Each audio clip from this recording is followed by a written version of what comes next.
बोलती पुस्तके. ज्यांना वाचनाचा नाद त्यांना बोलती पुस्तके घाली साद. आमचं चॅनल सबस्क्राईब करा आणि सबस्क्राईब करायला इतरांनाही सांगा. नमस्कार श्रोते मित्र हो, बोलती पुस्तके सादर करीत आहे ज्येष्ठ लेखक शरणकुमार लिंबाळे लिखित कथा रत्ना. दिवस पावसाळ्याचे. सदैव आभाळ अन नदी भरलेली असायची. काळ्या मातीला हिरवं लेणं मिळालं होतं. डोंगराच्या पायथ्याशी आमचा गाव आणि गावाबाहेर आमचा महारवाडा. गळणाऱ्या झोपड्या, चिखलानं दलदल झालेल्या वाटा, पाण्यानं तुंबलेले उकिरडे. बेडकाच्या तलावर नाचत अंधार आमच्या घरात यायचा. रत्ना आणि मी एकाच जागी लहानाचे मोठे झालेलो. तिचं घर आणि आमचं घर लागूनच होतं. बालपणी आम्ही नवरा बायको व्हायचो, पण आता मोठे झालेलो. गल्लीच्या नजरा आमच्यावर खिळलेल्या. रत्नाचं आणि माझं प्रेम चार चौघांच्या चर्चेचा विषय झालेलं. आमच्या लोकांना वेळ घालवायला चांगला विषय मिळाला होता. रत्नाचा बाप मिलिटरीत होता. माझा बाप तर माझ्या लहानपणीच नदीत वाहून गेलेला. आमचं गाव नदीकाठी आहे. पावसाळ्यात नदीला पूर आला की इकडचा माणूस तिकडं सोडणं, पलीकडचा माणूस अलीकडं आणणं, असलं काम आमचा बाप करायचा. दरडोई 8-12 आणे कमाई व्हायची. कधी नदीला खूप पाणी यायचं. पाण्याला जोर असायचा. अल्याडली माणसं अल्याड, पल्याडली माणसं पल्याडच राहायची. गावची नाकेबंदी व्हायची. थोडं पाणी ओसरलं की आमच्या महारवाड्यातील माणसं पाण्यात पडायची. माणसांची नदीतून न्याण करायची. पण पाण्यापुढं मस्ती चालत नाही. पुरात हिरव्या मिरच्या आणि हिरवा भोपळा घेऊन नदी ओलांडणं धोक्याचं असतं. माझ्या बापानं शर्यत घातली आणि हिरव्या मिरच्या आणि हिरवा भोपळा घेऊन पाण्यात उडी घेतली. तसा माझा बाप पट्टीचा पोहणारा. दोन्ही काठ भरून नदी वाहत असताना बेगुमान पाण्याशी खेळणारा माझा बाप, पण त्या दिवशी कमरे एवढ्या पाण्यात वाहून गेला. काठावर असलेल्या लोकांनी बोंब ठोकली. बाप बुडाला. चौथ्या दिवशी कोरनूरला बापाचं मड मिळालं. नदीकाठच्या बोरीला अडकलं होतं. आमचा चुलता जाऊन बघून आला. तिथंच बापाची माती झाली, बेवारस म्हणून. बाप नजरेला पडलाच नाही. जेव्हा जेव्हा नदीला पूर येतो, दोन्ही काठ भरून वाहू लागतात, तेव्हा बापाची आठवण अस्वस्थ करते. प्रत्येक वर्षी असा नदीत कोणीतरी वाहून जातोच. वरून बेवारस प्रेत वाहत येतात. नदीत आलेलं मढं बाहेर काढण्याचं काम माझा बाप करायचा. कधी तरुण स्त्री तर कधी नवजवान तरुण, कधी कधी म्हातारा पुरात सापडलेला. प्रेत दिसलं की पाटील म्हणायचे, जाऊ द्या रे पुढे, ढकलून द्या ढकलून द्या. कोण पंचनामा करीत बसणार, उगी पोलिसांची डोकेदुखी. वाहत आलेलं मड पुढं ढकलून द्यायचं. पुढच्या गावीही असंच व्हायचं. पोलीस चौकशीच्या भीतीनं ओळख द्यायचे नाहीत. परवाचीच गोष्ट. नदीला पूर आलेला. प्रवाहात 2 नारळ वाहत येत असलेले. मी पाण्यात उडी घेऊन नारळ काढणार होतो. रत्ना नदीत होती. तिनं मला अडवलं. का बापाच्या मागं जायचं आहे वै? तिच्या डोळ्यात आलेलं पाणी पुरासारखं वाटलं. रत्ना भरल्या नदीसारखी वाटली. मी माघारी फिरलो. गतवर्षीची गोष्ट. दांडगा पावसाळा झाला होता. गाव वेशीपर्यंत 2 वेळा पाणी आलं होतं. एकदा रत्ना पाय घसरून नदीत पडली होती. मी काठावर होतो. टाकली नदीत उडी आणि काढली बाहेर तिला. रत्ना वाचली आणि माझी झाली. पण तिच्या घरचं आणि आमचं हाडवैर. आमच्या पंजानं त्यांच्या नात्यातल्या कुठल्या तरी बाईला पळवून नेलं होतं. तेव्हापासून त्यांच्या आमच्यात आडवा विस्तव जात नव्हता. रत्नाचा जीव माझ्यावर जडलेला. ती म्हणायची, लगीन केलं तर तुझ्या संगच करेन, नाहीतर भरल्या नदीत उडी टाकून जीव देईन. माय म्हणायची, हे जमायचं नाही. माझी माय खूप गरीब बाई. ती गावातल्या मास्तरला पण भियायची. रत्नाचा बाप तर मिलिटरीत होता. रत्ना माझ्या आयुष्यात पुरासारखी आली. नव्या पाण्यासारखे तिचे डोळे, ओल्या मातीगत तिचे ओठ, टपोऱ्या दवागत तिचे दात, फेसाळत धावणाऱ्या पाण्यासारखा तिचा स्वभाव, पहाऱ्यात होणाऱ्या तिच्या अपुऱ्या भेटी ओसरणाऱ्या नदीसारख्या.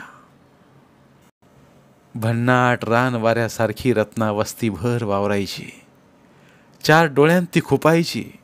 तिचं रूपच आगीचं होतं. घराबाहेर पडणंही तिला मुश्किल झालं होतं. तिच्याबरोबर सदैव तिची बहीण असायची.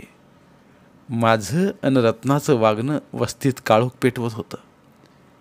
मी नदीला जायचो, पाण्याशी बोलायचो. वाटायचं रत्ना नदीतून गंगेसारखी यावी, पण असं काही घडायचं नाही. डोळ्यात अश्रूचे पूर यायचे. पुराण उद्ध्वस्त झालेल्या शिवारासारखा मी उभा राहायचो. पाणी वाहून जायचं. वाटायचं रत्ना अन मी वाहून गेलो असतो तर बरं झालं असतं.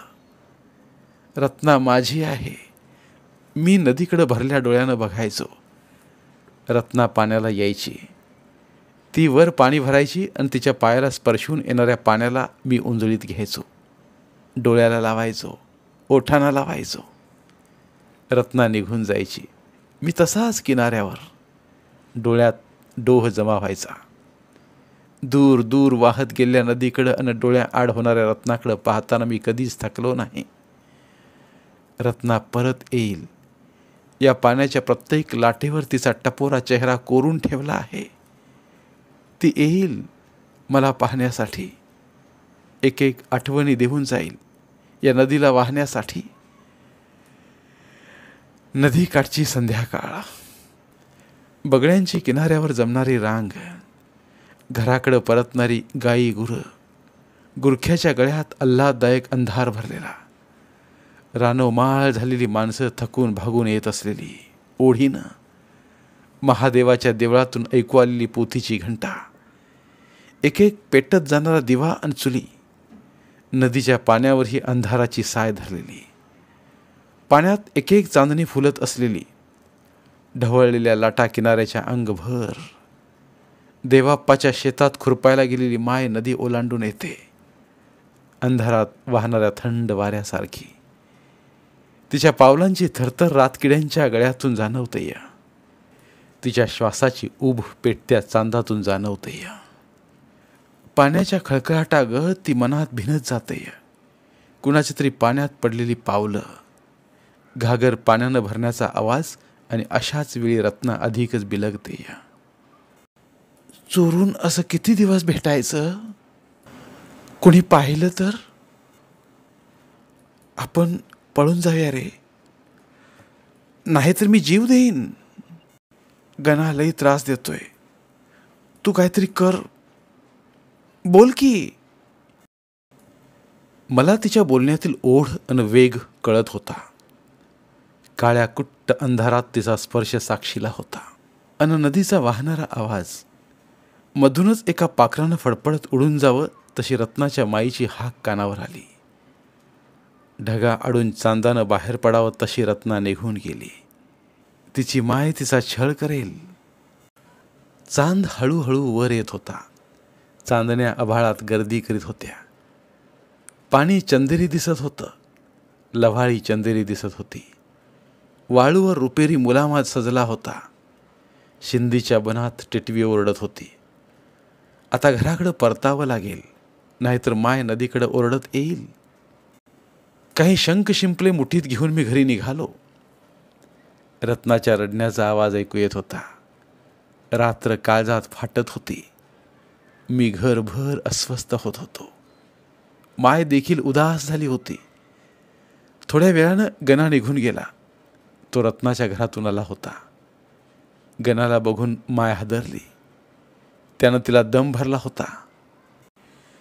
गणा या गावातील नंबर 1चा गुंड. सगळा गाव त्याला टरकून होता. तो रत्नावर मरत होता. त्यानं रत्नाचा हात धरला होता. गणा अलीकडे रत्नाच्या घरात खूप वेळ बसून राहायचा. रत्नाच्या माईचं गणापुढं काहीच चालायचं नाही. तिला त्रास करायला लावायचा. गणाचं शत्रुत्व पत्करणं सोपं नव्हतं.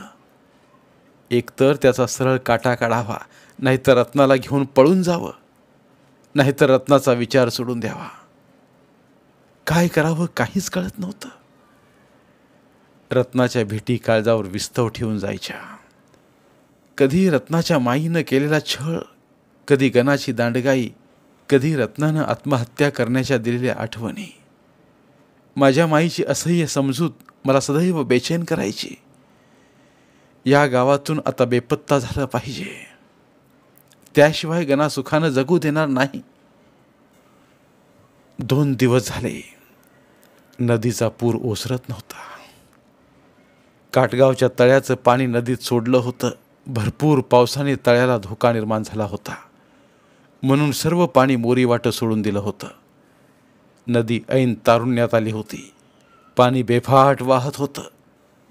आज मी आणि रत्ना या नदीचा कायमसाठी निरोप घेणार होतो. जमिनीवर अंधार साचला होता. मी पाणी भरल्या डोळ्यानं घरचा निरोप घेतला. माय स्वयंपाक करीत होती. रत्ना घरी दिसत नव्हती. ती कधीच नदीकाठी पोहोचली असणार. रानं तुडवीत मी नदीजवळ करीत होतो. काळं भोर वाहणारं पाणी, रात्रीचं आणि मातीचं मिलन झालेलं. अंधार फुलत चाललेला.